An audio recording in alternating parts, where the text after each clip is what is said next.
Good afternoon and welcome to this special show, Call to Mind Live, how youth are coping with anxiety and stress. This live Zoom event is part of the Wellbeing's Youth Mental Health Project and its Wellbeing's Tour, a national initiative led by the public media organization WETA, W-E-T-A. This show is a co-production between OPB and Call to Mind. That's American Public Media's initiative to foster new conversations about mental health. We'd like to send a special thanks to all the Wellbeing's national sponsors and partners and to members of OPB who helped make this show possible. We're going to talk to some generous guests about their experiences and their work. And we invite you not only to watch, but also to ask questions and to make comments. You can put those right into the Zoom chat or in Facebook comments. When you post, please do let us know your age and where you live. The COVID-19 pandemic is having dramatic impacts on the well-being of our youth in many ways. School districts are struggling to maintain safe learning environments for their students, their staff, and their teachers. For many young people, the most significant impacts are on their mental health. And even if we've turned some corners in the pandemic, the emotional effects linger. Over the next hour and a half or so, we're going to hear directly from students, from mental health professionals, and from participants in the Youth Support Circle. We're going to talk about how young people's mental health struggles and about how individuals and institutions in their lives can support their resilience. We're going to start right now with Alicia Menezes, a junior at Portland's Lincoln High School, and Jospin Mugisha, a sophomore at Portland State University. Alicia and Jospin, welcome to the show. Thanks for starting us off. Thank you so much for Hey, having how you us. doing? Doing great. I'm thrilled to have both of you here. Alicia, first, I'm curious what you most remember from the beginning of the pandemic when everything changed almost overnight in the early spring of 2020. I think for me, in relation to mental health, like my mental health journey over the pandemic didn't just start on day one. Like, I didn't realize that we would be gone for school for not like 2 weeks, but like almost a year. So it took a little while for it to settle in. And just when the pandemic started, I was basically doing the same thing I was before the pandemic. If anything, I was happy to have the time off. Hmm. But my understanding is that at a certain point, you ended up having panic attacks for the first time in your life. Did you know what was even happening to you? That's true. So after I did start to experience life during the pandemic, I realized that we wouldn't be returning to normal. I did start having increased stress and increased anxiety. So whereas when I was like with peers, when I had a support network, where I knew like relatively what was going on, I was doing relatively fine. But when I was more isolated, when my time management, like I didn't have time to talk with friends or social time within my schedule, I think I got a little bit overwhelmed. So for me, I started getting panic attacks when the new school year started, when I was having harder classes, when I was doing more extracurriculars, and I just didn't know how to handle it. I didn't have like other students to talk to about what I was going through, and I was just becoming really, really stressed, and I somewhat like didn't know what I was going through. While I Hmm. had heard about what mental health was in the past, I never really thought that like I had anxiety. I just assumed like, oh, that's something that other people have. I don't have it. So then when I got so stressed that like I struggled to like write an email because my hands were shaking, I just like had no idea what I was going through, but I was like, I need to like figure this out because I couldn't write an email. Like that's crazy. Hmm.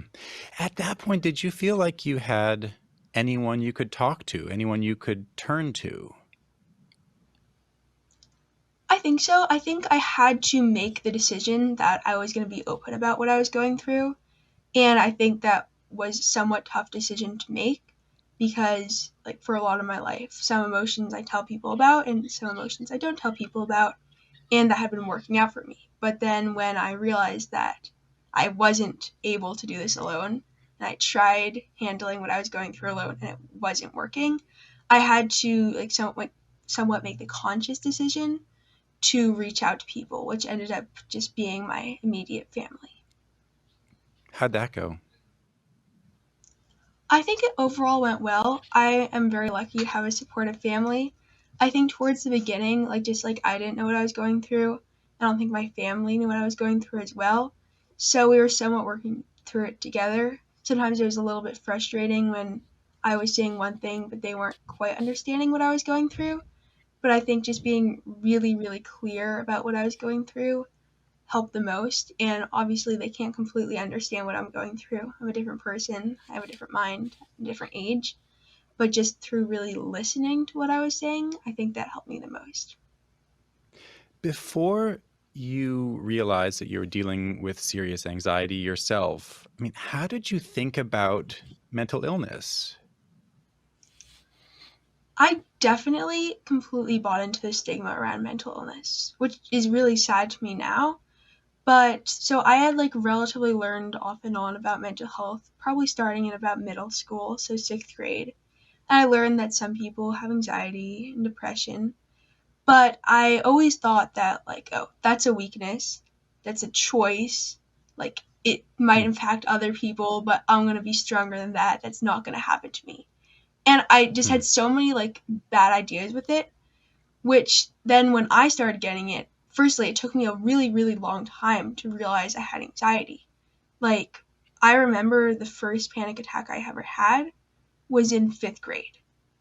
But I didn't realize I had anxiety, let alone try to help my anxiety, until like just this year, which just blows my mind because I bought into that stigma and I didn't think it was for me.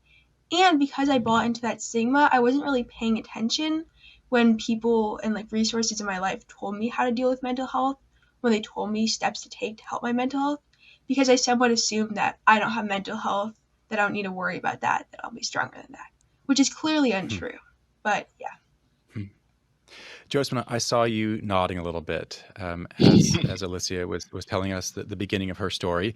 So let's hear some of your story now. Correct me if I'm wrong here, but my understanding is that your family originally came from Burundi, that you spent 5 years in a refugee camp in Tanzania before getting asylum and arriving in the US, and that you started kindergarten here outside of Portland, not speaking any English. And then zooming forward, you graduated with a 4.1 GPA from Century High School in Hillsborough. So I've encapsulated a lot of history in 45 seconds, but I'm imagining that you couldn't have done what you did, succeeded the way you did, without some pressure to excel. I mean, is it fair to say that?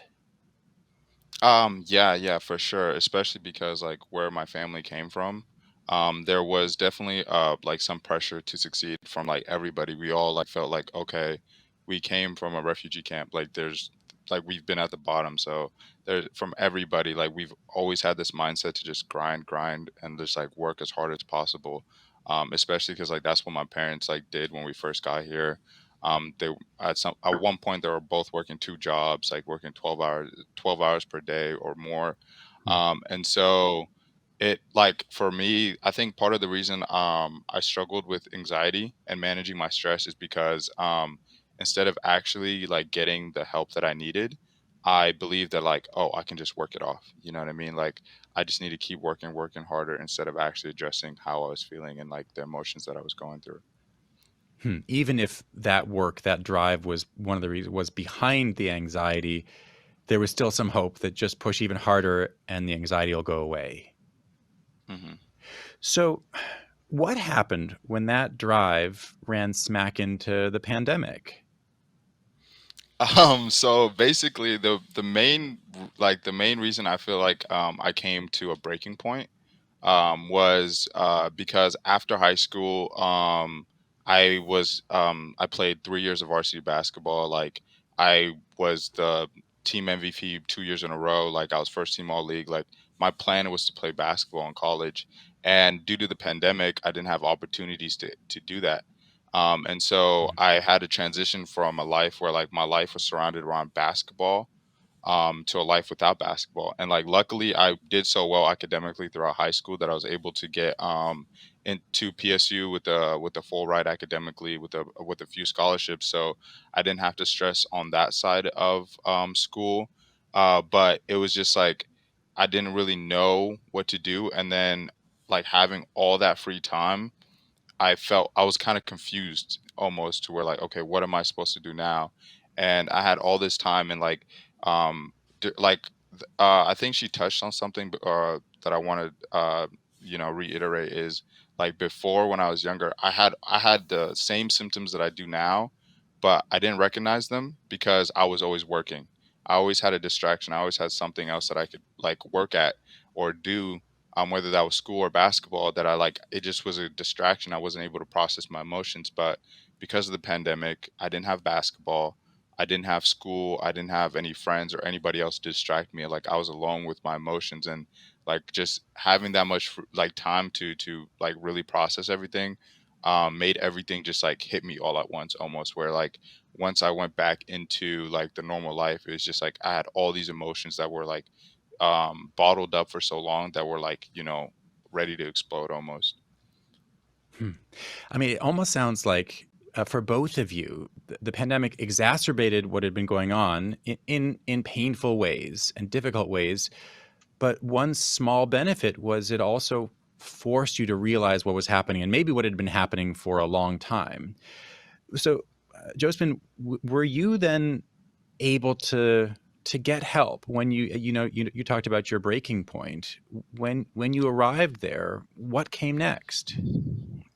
So when I arrived there, I actually had like a pretty decent support system. I had a girlfriend at the time, and she encouraged me to go to like therapy and like reach out to somebody, and just figure out like what I can do about like how I'm feeling, and just at least understand why it's happening or why I'm feeling this way.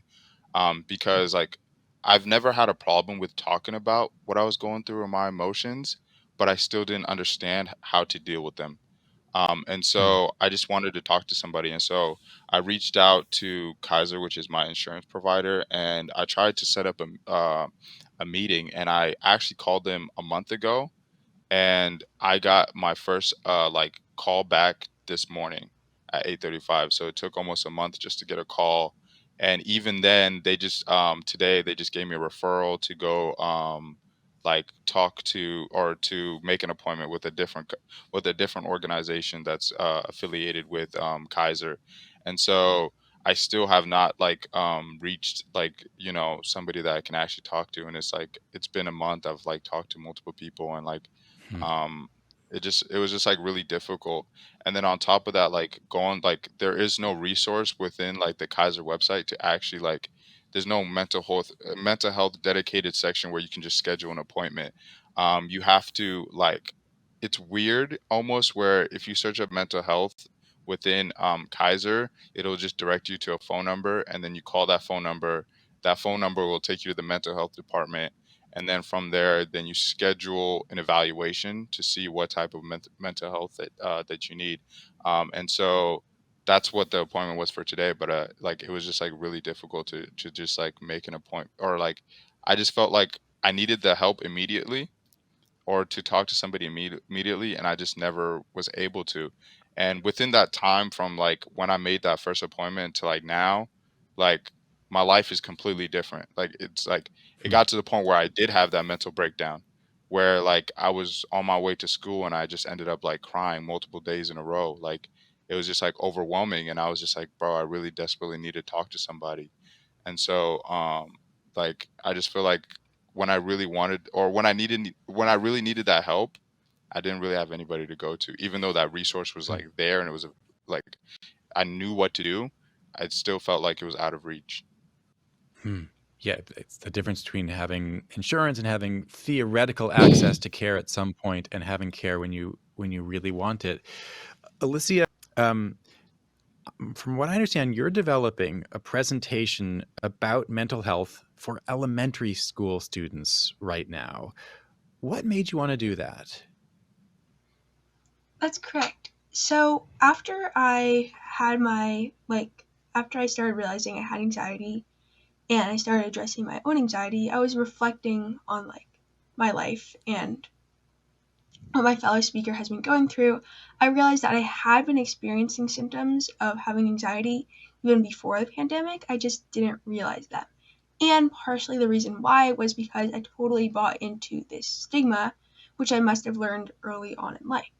So then I kind of put two and two together, and I realized that like within elementary school, maybe within 5th grade and also middle school, even though I was hearing about vaguely what mental health was, it clearly wasn't getting to me. Maybe it was because it was taught by teachers who had never dealt with mental health in their life. Maybe it was because like I didn't realize the stigma was a thing because it was just taught and not really talked about the stigma, or I just like didn't know how to handle my emotions, and I realized that I could change that. So I reached out to some local elementary schools, middle schools, and I asked them if I would be able to teach their students about mental health along with some of my friends who I got into it. And so far, the counselors have been like think it's really interesting, but we're still struggling with a lot of teachers are like can't make time in their schedules or are still trying to fit this into schedules, which is unfortunate because I do think that learning about mental health is just as important as learning about a day of algebra or reading. Hmm. But I started this program because I think that if I can present to students, if I can tell them about my story so they realize that fellow students do deal with mental health, if I can talk openly about the stigma, and then try to give advice for people who think they're dealing with mental health problems or people who think their mental health is just fine about how to have better mental health and how to live more happily, then I hope I can actually make a difference for the younger generations.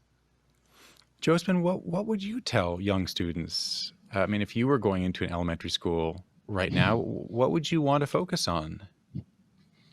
I would honestly focus on like getting them to understand that it's okay to like feel overwhelmed. It's okay to feel burnt out. It's okay to like feel upset. It's okay to feel those emotions. I feel like a lot of times like there's this like workaholic like mindset within a lot of like American society where like, oh, if I get like I can just get through it, by myself. I can just like dug through it, or like, oh, if I'm sad or whatever, it makes me weak. If I'm overwhelmed, it makes me weak. If this is like if I'm struggling with this, then like I'm not strong enough. And so just like getting them to really understand that like everybody in the whole world goes through what you're going through. It might not be for the same reasons, but a lot of people struggle, and like even the people that you admire might may also be going through the same things. And so just get truly like really getting to them to understand that like even the most successful people out there have struggled with mental health, anxiety, stress, depression, whatever that person might be going through. And so I think that's like the most important thing. Just make like getting them to truly understand that like it's just as common as like getting a cold or something like that. It's like just removing that stigma away from like the negative connotation attached to mental health. Josephine, what's giving you joy right now? What's giving you resilience? Honestly, what's giving me joy is I started a clothing brand called Be Proud. It's a little weird, but the whole idea behind the clothing brand was just like being proud of yourself, being proud of the things that make you unique, that you identify with. And so like that's literally our whole mission, and like it's been really cool to see like the impact of it. A few weeks, or actually a month ago, we partnered with PSU, and we had this in-person shop for 2 weeks, and we did this wall where we had people just like write. So it was like a glass wall. We had these markers, and then like there was like a sentence structure where it said "I am proud to be," and then you just like fill in the sentence. And it was like one of the most eye-opening like experiences, because like I was expecting people to put their race, their gender identity, their sexuality, all these different things. But what really touched me was like people were just like they were proud to be here. They said Hmm. they were proud to be loved. They were proud to be able to love. They were proud to be like just healthy mentally.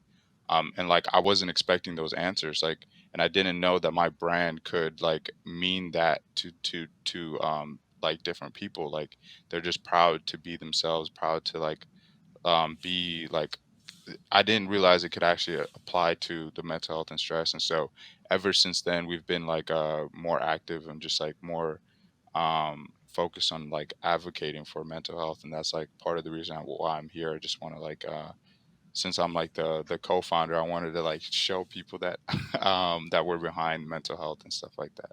Hmm. And Alicia, what about you? What's giving you joy these days or making you feel more For me, I'd say it's a lot of things. One is I'm so happy to be back in school. I don't think I realized how much I missed just talking to people every day until I Hmm. came back to it, and I was like, wow, this is absolutely incredible. I get to go to school with all my friends every day. Which, of course, in person school has its benefits and drawbacks, but it definitely does offer a support network. I made a lot of really strong friends, and I've like fostered a lot of strong friendships that I had pre-pandemic and that I finally like realized that I forgot about over the pandemic. I'd say other things that bring me joy is just like focusing on me and prioritizing my mental health, which I didn't do pre-pandemic, which has definitely given me a bigger outlook on life. So whether that means like making time to go for runs and do exercise, or if I'm feeling overwhelmed, like telling myself that like I should prioritize myself, and whether that means like not finishing all my homework or not being able to make a club one day, just going into things with a mindset that focusing on me is the best thing I can do has just brought me a lot of joy as it's been a bit freeing. Hmm. Alicia and Josephine, thanks so much for joining us today. I appreciate it. Thank Thank you so you. much for Thank having you for the us. opportunity. Alicia Menezes is a junior at Portland's Lincoln High School. Josephine Mugisha is a sophomore at Portland State University. After a short break, we'll be back to talk with a school counselor and a psychiatrist. But first, if Alicia and Josephine's stories have inspired you, we really hope you're going to consider sharing your story on the Wellbeing's Story Wall. Here is how you can be a part of the conversation.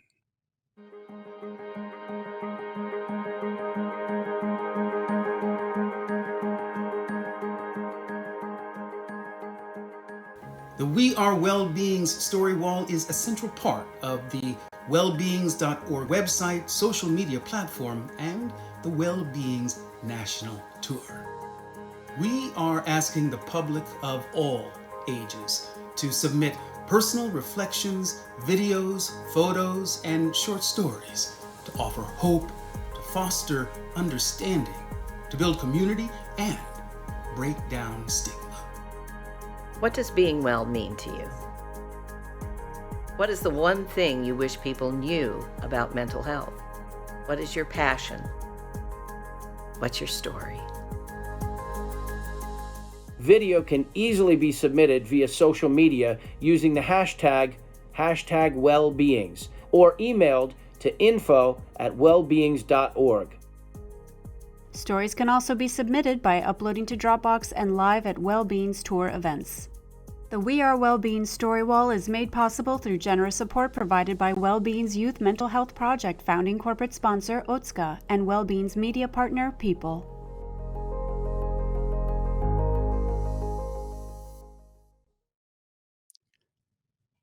Welcome back to Call to Mind Live, how youth are coping with anxiety and stress.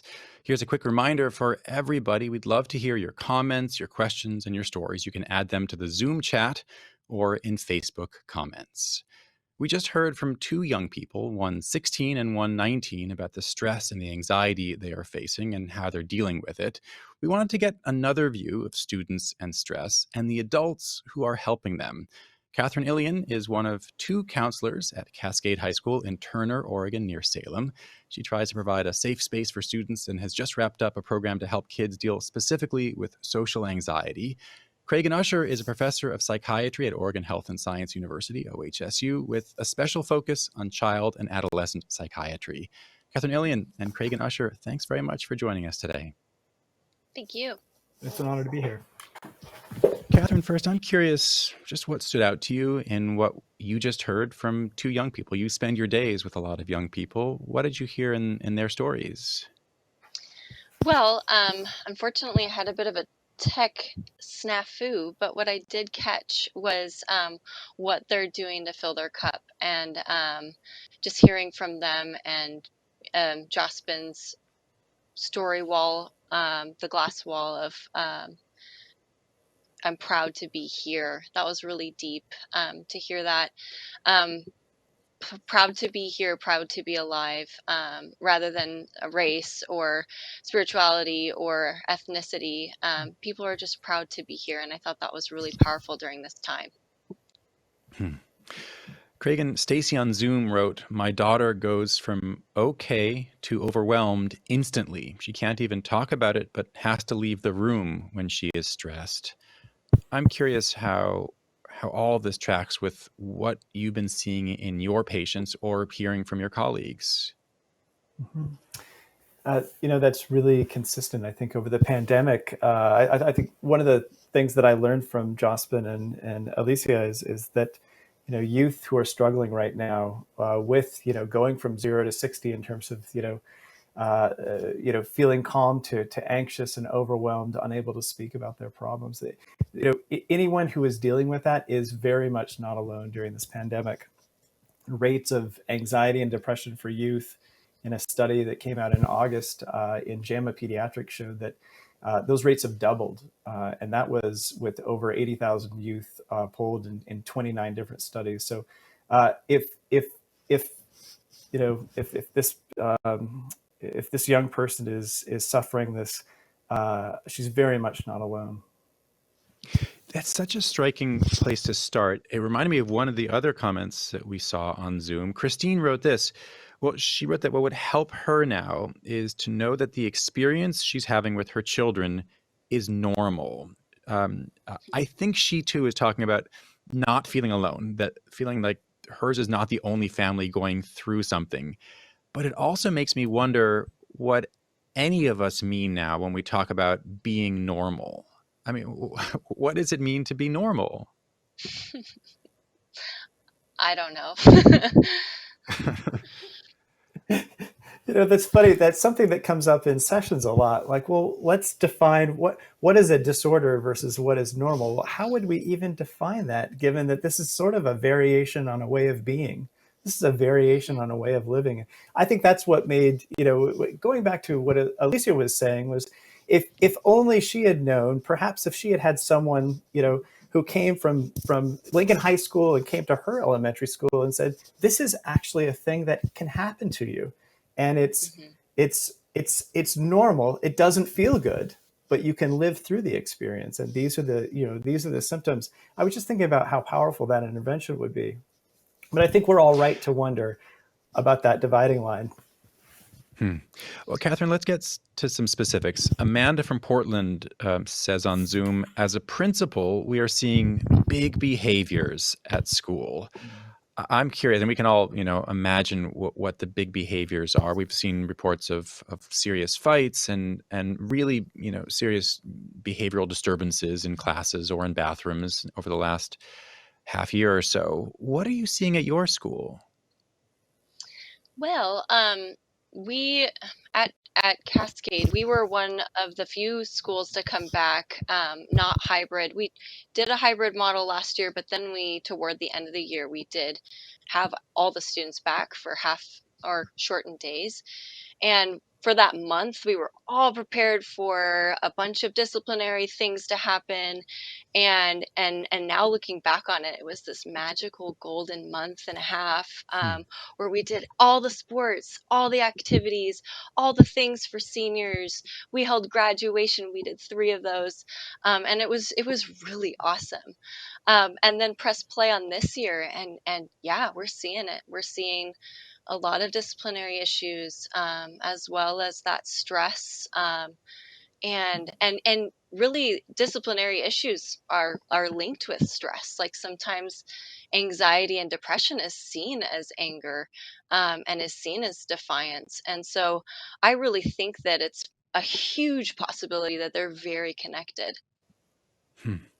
What do you find that your students most want from you right now, or most need from you right now? They need me to listen, and I'm here. But I mean, that you And always need to listen, right? That's I that's a know. huge part of your job.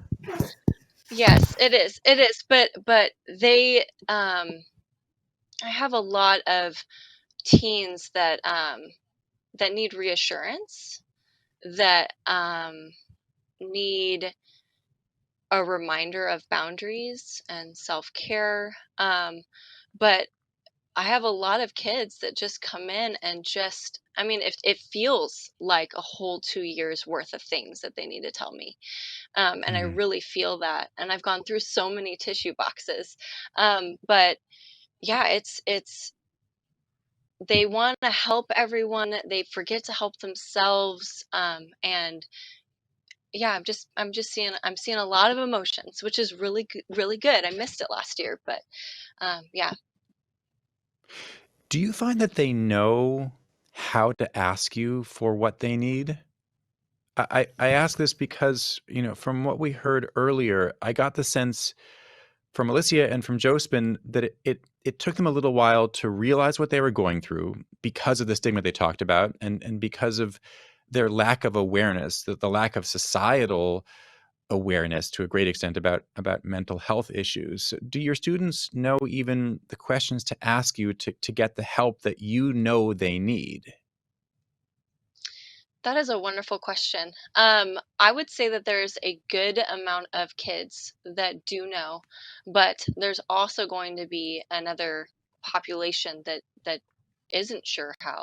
I often ask kids because as a school counselor here at this building, I also do schedule changes, which is different for different high schools.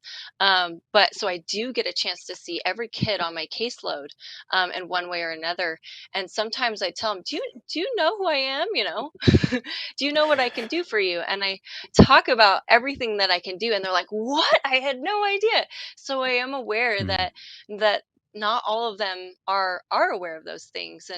And so last year, not being in school, kids being in school, I really worked with one of our interns from another university, from Willamette University, to try and continue to try to reach out to everyone through social media and making really quirky little videos and just trying to get the word out to kids that your school counselor's here. Just you need to email me or call me, but I'm here. I'm waiting for you. So yeah, there's still going to be kids out there that aren't sure of how to ask for help, but the counseling office is a buzzing place of kids coming in, and so I'm really grateful that they know that they can come in, and that teachers have that relationship with our office, that if a kid says that they need to go to the counseling office, that they're coming here. I want to hear more about the teacher's role in this, and we had some folks who had questions about that. But Craig, and to go back to you, you and I last talked on Think Out Loud in January of this year, which I was looking back or thinking back, it is so long ago in terms of the emotional roller coaster of what's happened. So that was before vaccines were widely available, but also before the Delta variant and before the latest sort of political divisions about vaccines. It was before the widespread return to in-person school, but also before the challenges of the return to school. And also in that time, there were different waves of high case counts and then cases going down, and just a true emotional roller coaster.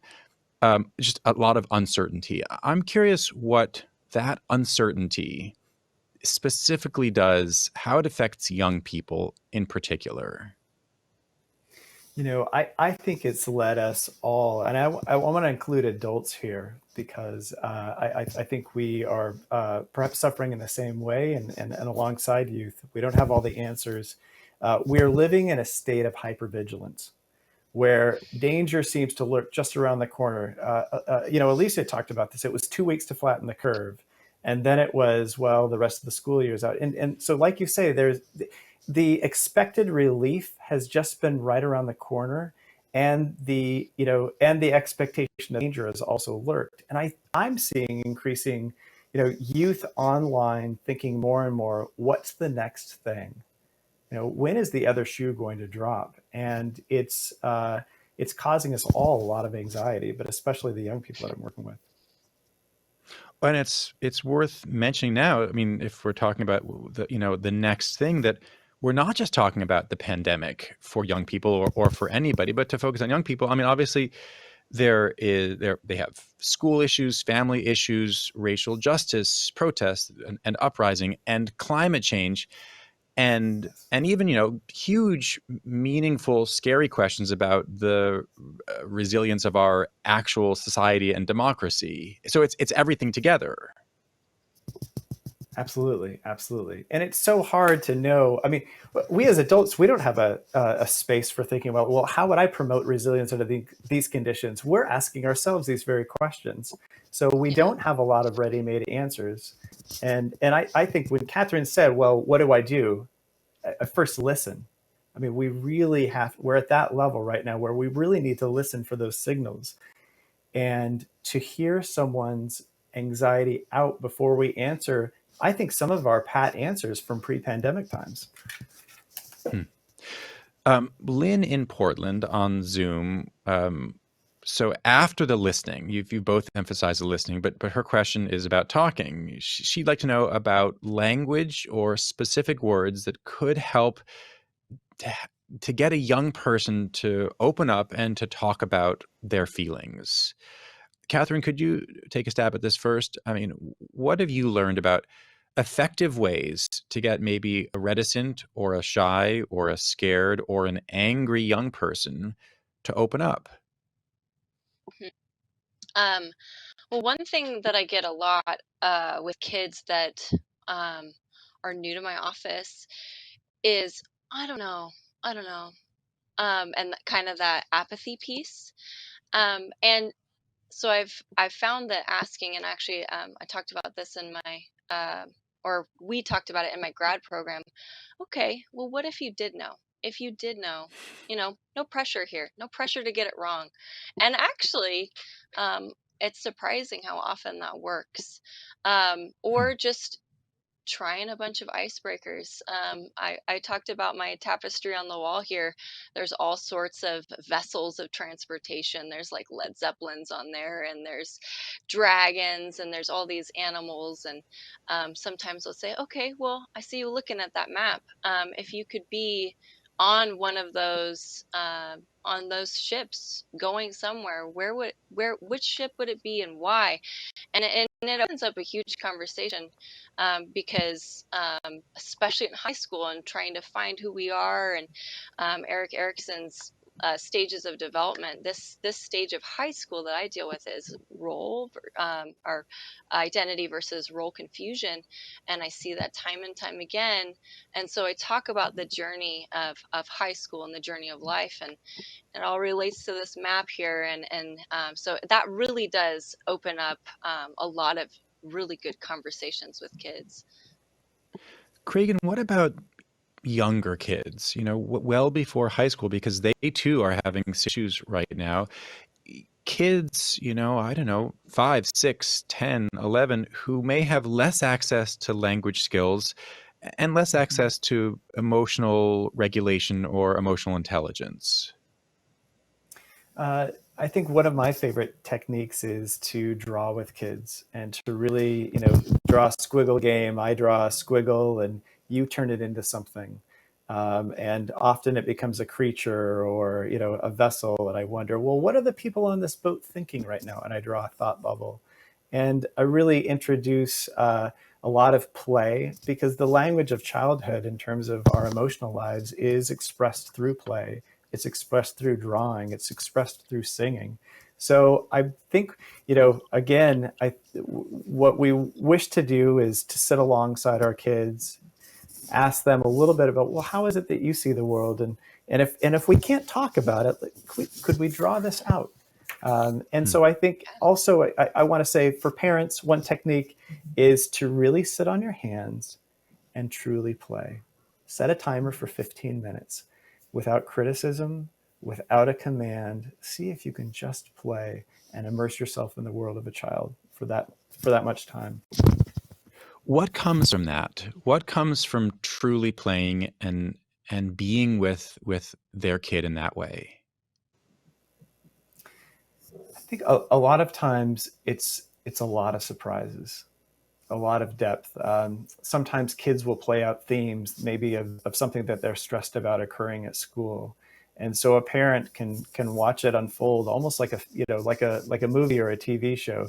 A theme will emerge, or a drawing will emerge, and there'll be a conflict. And one thing, for all of Freud's faults, he did teach us something about dream life and about our artistic life, that we are, in our dream life and in our characters that we draw, there's an element of us in everything that we put out on paper, and there's an element of us in everything that we play. And so I think if parents can read things in that way and play with kids, not over them, not making a lot of patience, but just immersing themselves in the world of a child, they'll learn a lot of things that will give signals on how they might help them move forward. Catherine, Michelle from Kaiser says on Zoom that she has seen anxiety about making new friends. That reminded me of the small group that you started for students to help with social anxiety. How did that group come about, and what did it entail? Yeah, I actually came up with a model for a gardening group linked with social anxiety in about 2018 in my grad program at George Fox University. Wonderful program, by the way. And it was, I kind of just had it because it was a project for school, but I was like, oh man, this would be so cool. And then, then this crazy pandemic rolled around and we couldn't really get kids in the building. And then we could do it outside and there was funding for it. And I linked it with dropout prevention. And it came about because there was, man, last year was so hard. It was so hard for everyone. But a bunch of teachers and counselors and therapists together were like, wow, what do we do? And so we had this time to try and kind of recreate things and do things outside. We had several outdoor classes, and so this was kind of one of those things that started. And I partnered with the school Trillium-based school counselor or therapist that we had here, and we did the group together. And with the help of teachers sending in names of kids that they remembered from the past year, or even, this kid isn't really participating in Zoom, or even from parent contribution. And we even sent out a survey to all the students about anxiety, or about just what's going on with mental health. If you did a group, what would you like to do? And through months and months of data collection, of feedback, of reaching out to people, reaching out to families, we were able to get it down to a small group. And we built a garden on campus, and we set those posts in concrete, and it's a permanent structure, and it's right next to our ag greenhouse, and we plan to do it every year. Why a garden? I mean, why connect gardening to a group focused on helping kids dealing with social anxiety?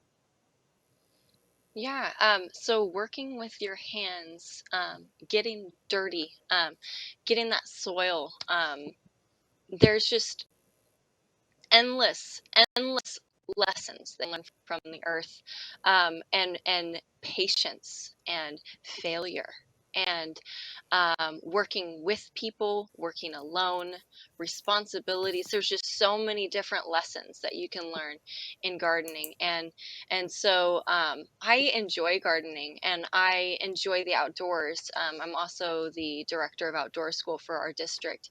And so I when I came up with this in grad school, I was reading a couple things on how it's really soothing, it's calming, and I've done it. But it's really good for anxiety to be able to have that alone time, to have that time with others. And it turned into a social anxiety group because we didn't have a lot of social things happening, and we were hoping for, moving toward bringing everyone back the next year. And so we were working with that transition time. And so we actually met through the entire summer once a week, and harvested through the garden. What was harvest like for the kids? Oh gosh, it was so fun. I I was talking with my counterpart from the garden group today about just about our garden and what was so fun about it. I think one of my favorite memories was the zucchini. Because we only met once a week, sometimes those zucchini were about 3 feet long. Zucchini grows like wild. But one of our students was so excited.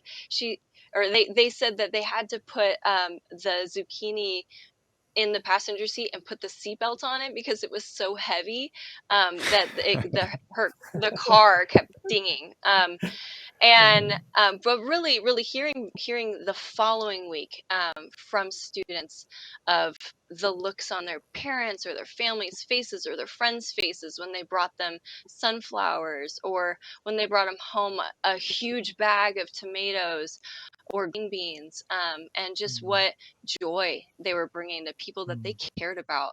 That was truly beautiful. Hmm. Cragen, Patricia from Portland asked questions on Zoom that I think either of you could answer, but I'd love to get your take on this.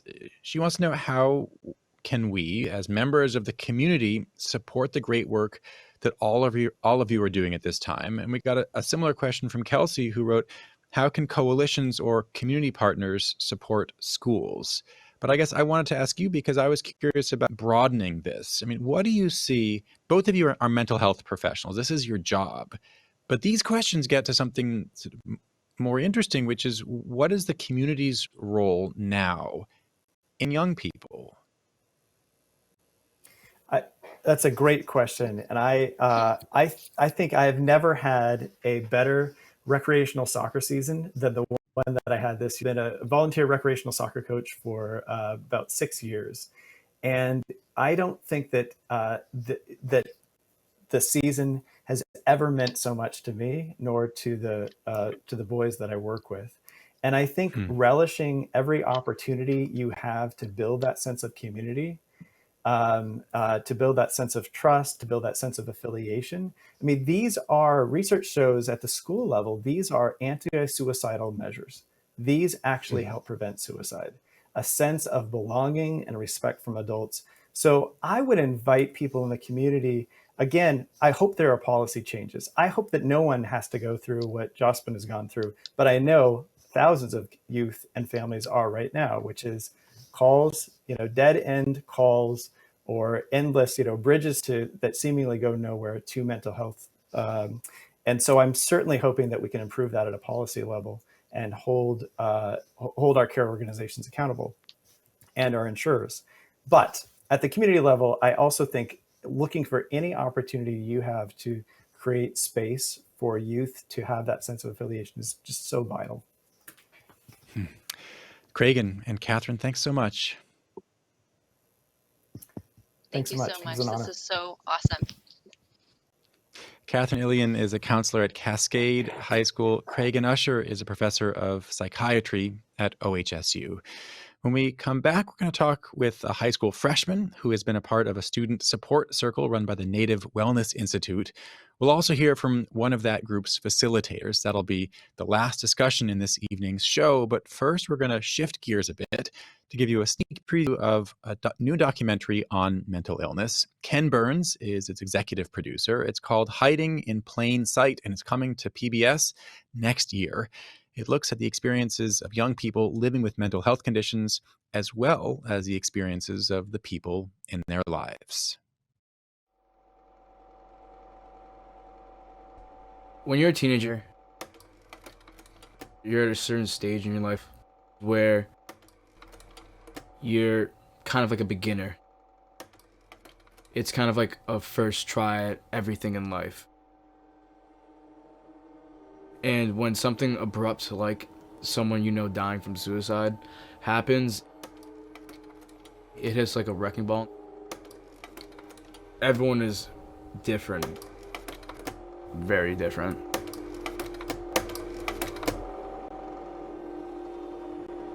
It's very difficult to understand what to do from there.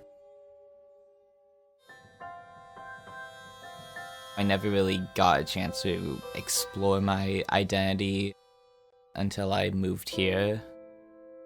The community here is so much more accepting. I started to wear more feminine clothes, started to wear makeup every day. It was good at first, but the day I went to school with pink hair, my car ended up getting vandalized and someone wrote queer on the back windshield. And there's a lot of non-binary kids that are depressed. It's not a symptom of being non-binary, it's a symptom of being marginalized by a society that doesn't accept us.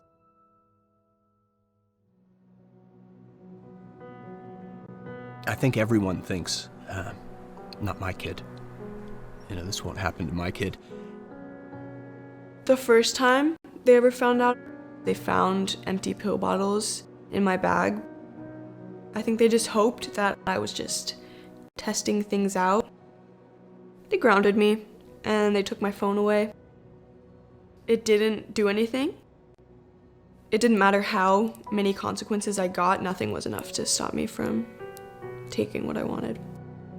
My life was gonna end one way, and that was being addicted to drugs, so why not start now?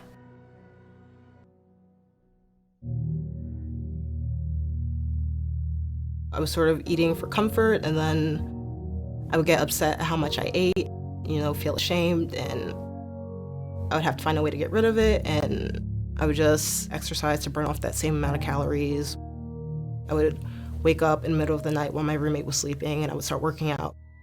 And that's sort of how it spiraled at first. I spend a lot of time in the grocery store when I go. It's overwhelming. You don't have to do drugs and alcohol, but you do have to eat. And you have to eat every day. So food is not really something that I can escape.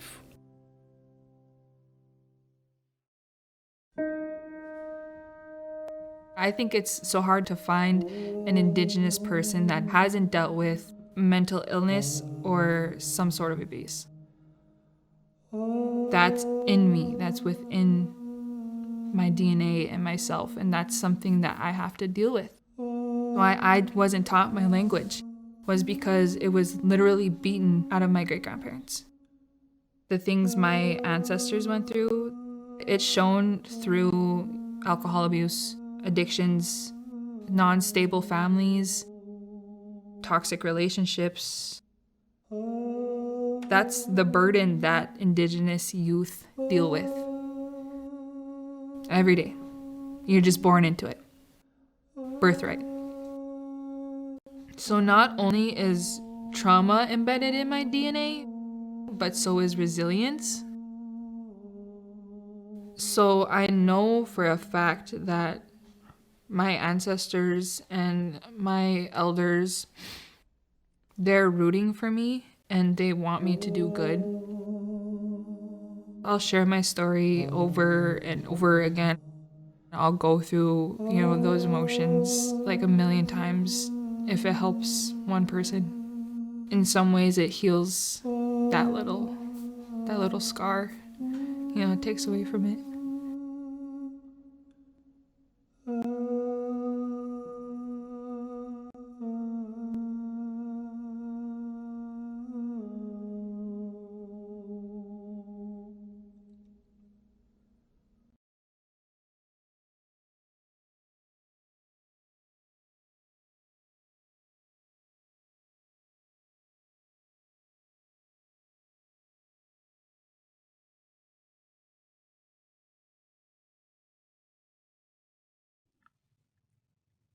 Look for Ken Burns' documentaries on OPB TV, and you can access all of his award-winning films on demand with OPB Passport. That's a benefit of OPB membership. We turn now to our last two guests. Shailene Joseph works for the Native Wellness Institute. That's a national nonprofit based in Portland. She runs the Institute's Youth Support Circle on Zoom. That started shortly after the pandemic really hit in Oregon in March of 2020. Andy Miller is one of the young people who attended the support circle. He is a freshman at Adrian Nelson High School in Valley. Shailene Joseph and Andy Miller, welcome show. Hi, thanks for having us. Shailene, first, I'm curious, So as I noted, the name of your group is Native Wellness Institute. Has mental health always been embedded in the Institute's approach to wellness? Because in broader society, as we've been talking about, and it's not a surprise, the stigma has often gotten in the way of that. Mm-hmm. Yeah, definitely. So I work for the Native Wellness Institute. We're a national nonprofit. We like to call ourselves a social profit because we benefit society. And so when we're talking about mental health, it's a big part of our work. Living in balance is a big part of our work. So looking at ourselves holistically, spiritually, mentally, physically, emotionally, no matter the work we're doing, that is at the basis, that is at the center. Because we work as a community. And so community is built of individuals. And so really looking at how we affect community, no matter our age, no matter where we're coming from, the mental health aspect is the most important piece. How did the pandemic affect the work that you were able to do and the work you had to do? Yeah. At first, it was a bit of a panic, right? Like, my average of being home. So we work in tribal communities. So we were traveling. I was at home like 4 days a month. Like that's how long we're gone. So I was going tribal community to tribal community. And when the pandemic hit, we were actually in Florida, I believe, working. And we were like, okay, is this like really going to get serious?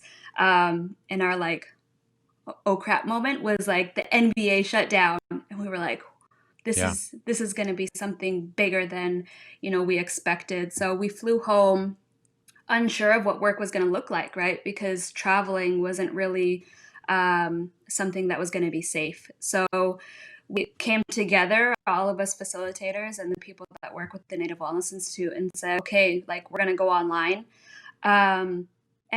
And making sure that our communities had access, like really working with people and families, and also just making sure that we are creating space. And that's where these support circles really came from, because it was like, okay, we did a women's support circle, a men's support circle, a two-spirit, a non-binary support circle, men's support circle, and our youth support circle. So I'm really making sure that we're covering all our bases. And and a family support circle. So with our youth, it took off. It was really a lot of fun. So to hear the speakers and the panelists before us, we did a lot of those similar things, which is really great. And so with our work, we've been doing our training and facilitation all through Zoom, and really trying to be careful about when we're going to go back into communities, right? Because tribal communities were really hit hard. A lot of the panelists before were talking about access. And so access to healthcare in some of these rural communities is very different than what we see like in here in Portland, right? And so being really aware of how we as individuals affect community by traveling to these communities. So we've been staying online on Zoom and really trying to continue to create space for one another. Can you describe what would happen in some average youth support circle meeting? Yeah. Andy knows this all too well. We check in at the very beginning, and we have our same staple questions. Some of them change. So we make them say their name, so that their name, even though we know them, obviously, meeting every week, they say their name to bring themselves into that space. On a scale of 1 to 10, how are you? So, right, 0 or 1, like, I wish I was back in bed. Like, I don't want to be here. Or 10, like, I'm ready to rock. Let's go, right? Anywhere on that scale, because these are tools, right? We need to know how we feel. An elder and mentor is one who taught us that one. So really knowing and checking in with ourselves. How do we feel? What's one positive thing about ourselves, right? So reminding ourselves we have good things, and it's okay to say, hey, I am optimistic, or I am a hard worker. What are these good things that we hold inside of us? What are other questions? The last one kind of differs.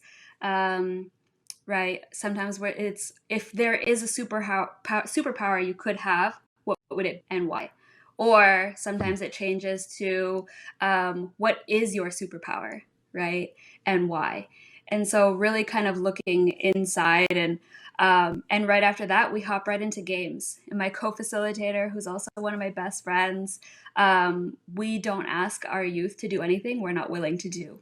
And so him and I are probably the biggest kids of our group, and we just go right into games, and we teach through games, and we like to be goofy kids, to really kind of create and continue the community that we've built together.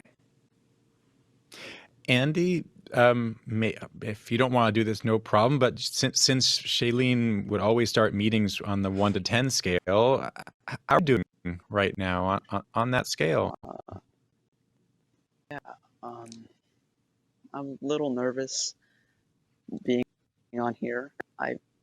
Yeah. Just a quick backstory. I driving to work or my mom driving me to school. She put on OPB and the radio station, and I remember hearing all these voices and the news, and I always thought that it'd be really cool to have an audience like that, or to broadcast across the world like that. And who, years later, here I am. So I'm feeling, it's sort of like a double-edged sword. I'm really grateful to be here, and it's just a blessing beyond. But then again, it's just a little bit of a pressure. So yeah. Well, I'm thrilled to have you on the show. I'm thrilled to meet you. Let's go back a little bit, because with Shailene, she was talking about the beginning of the youth support circle, but I'm curious about what your social life was like before the pandemic hit.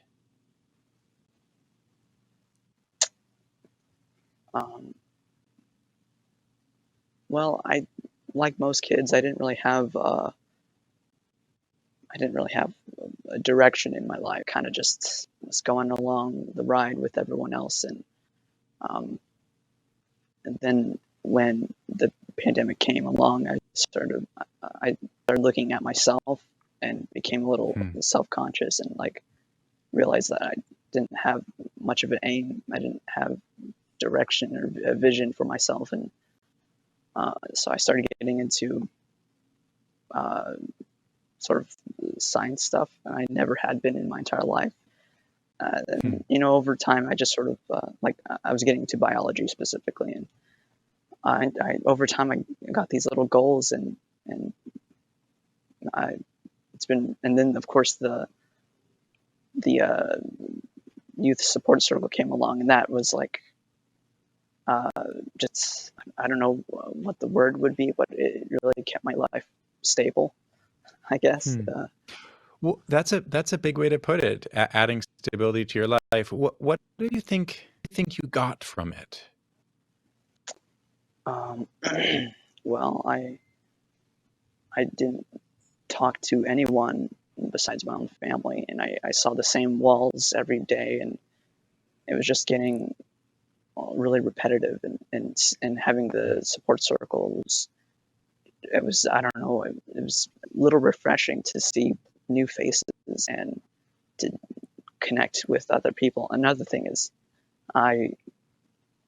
everyone around me, my entire family, they're either like a decade younger than me, or 3 decades older than me. So one more way that you're sort of kids by yourself. Yes, or exactly. Somewhat So. sort of generationally isolated. Right. So that gave me another impact. You could actually talk to people your own age, even if you weren't with them. Shailene, you've said in the past that you have an abundance-based approach to your programs. What does that mean? Yeah, it's just that. It's focusing on abundance, focusing on the things that we do have, right? I think even looking at that small snippet of the documentary, right? As Indigenous people, as Native people, we're constantly told we're less than, or we don't exist, or all of these things, right? Or people talk about historical and intergenerational trauma, and not necessarily the abundant side of it. So with our youth support circles, or with our work, or anything that we do, and come at it with an abundance-based approach. So just like our check-ins, what do we have, right? What do we already hold? And so Josh and I, my co-facilitator, our check-ins are vital for him and I to do whatever we're going to do in the next hour and a half with these, right? And so it's like, okay, our kids are saying they're at a 3 and a 4, right? And so what do we need to do by the end of this time that we have together to not say we're going to be a 10, right? But how can we get from maybe a 2 to a 3? Or how can we get from a 4 to a 5? It's these really detailed things and filling their cups, right? Josh and I will check in before, because we know we need to be at whatever it is in 9 to work with youth. And if we're meeting before and him and I are like, okay, I've had a rough day, I'm maybe at a 6, then we'll just build each other up, and we're each other's cheerleaders and our hype man, right? And we'll get ourselves to where we need to be so we can work from abundance. And we tell our youth this as well, right? If we have our cup and we're constantly filling other people's cups till we have nothing left, what does that do for us, right? And so we need to continue to fill our cup so that we can continue going.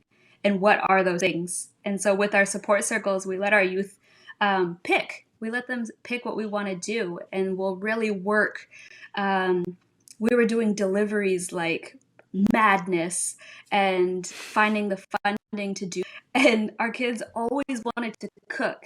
And so we would go get all the supplies, very safely mask up, and go make these deliveries. So I was like driving all over the place, and we were hiring people who had lost their jobs in the pandemic to safely deliver hands off to our youth. But we would give them enough food that they wouldn't just cook for themselves, they're cooking for their families.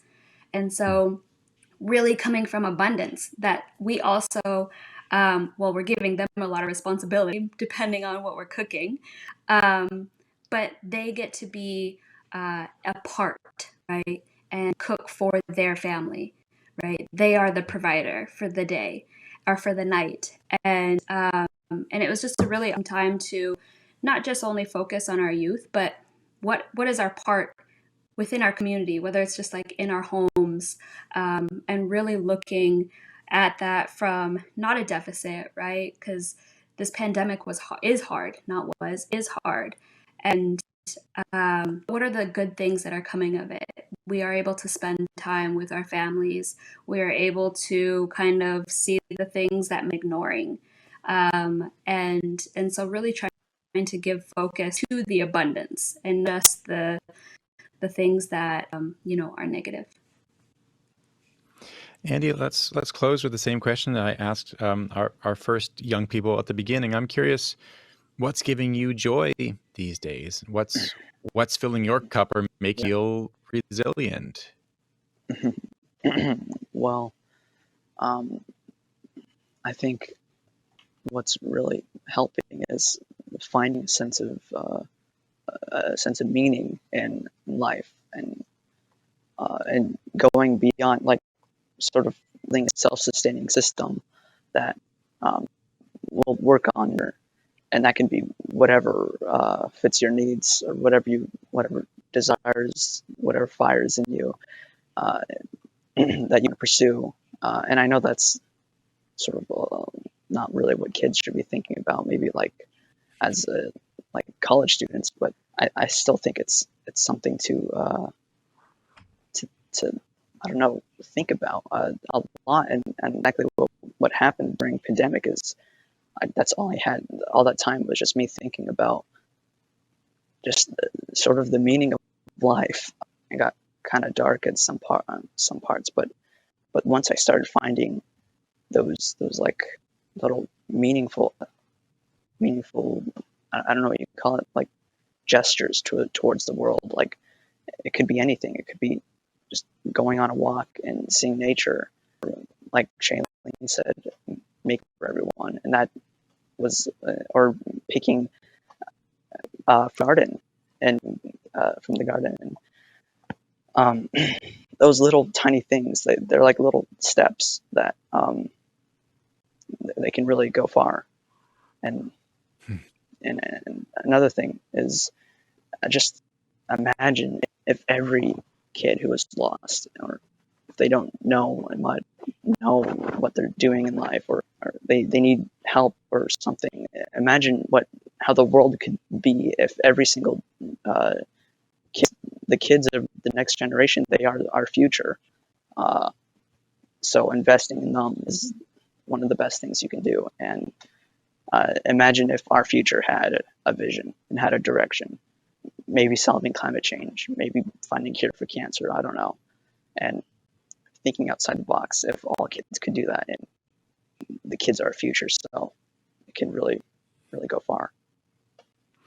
Andy and Shailene, thanks so much for being a part of this show and for sharing your experiences and your stories with us. I really appreciate it. Thanks for having us.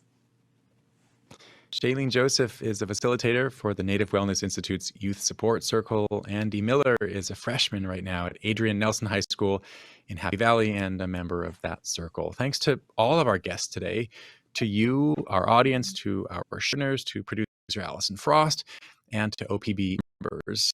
This is a time of great and great possibility. The need for fact-based reporting and thoughtful conversation has never been greater. Your generous support makes a difference. You can contribute at opb.org. Wellbeings has put together an in-depth mental health resource toolkit that we really hope you'll check out. Also, we'd love to get your feedback about. You'll be getting an email asking for that in coming days. And again, our thanks to each and every one of you for taking part in this special show focused on how our youth are coping with anxiety and stress. We're going to wrap up our time with you today with a few short videos from Wellbeings about hope and how we can overcome challenges together.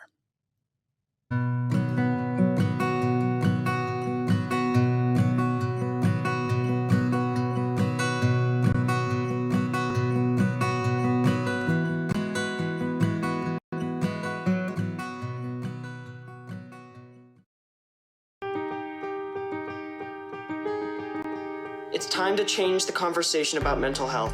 When you know something is wrong. When you feel alone. When you can't explain what hurts. When every day is a struggle. When you can't ask for help. When your friend or family member seems fine on the outside. But hurts on the inside. Sometimes I feel as though I'm the only one that feels. But I know that's not true. We can change. We can change. We can change. We can make a difference. There's power in our difference. We can support each other. We can fight stigma. We say it's okay.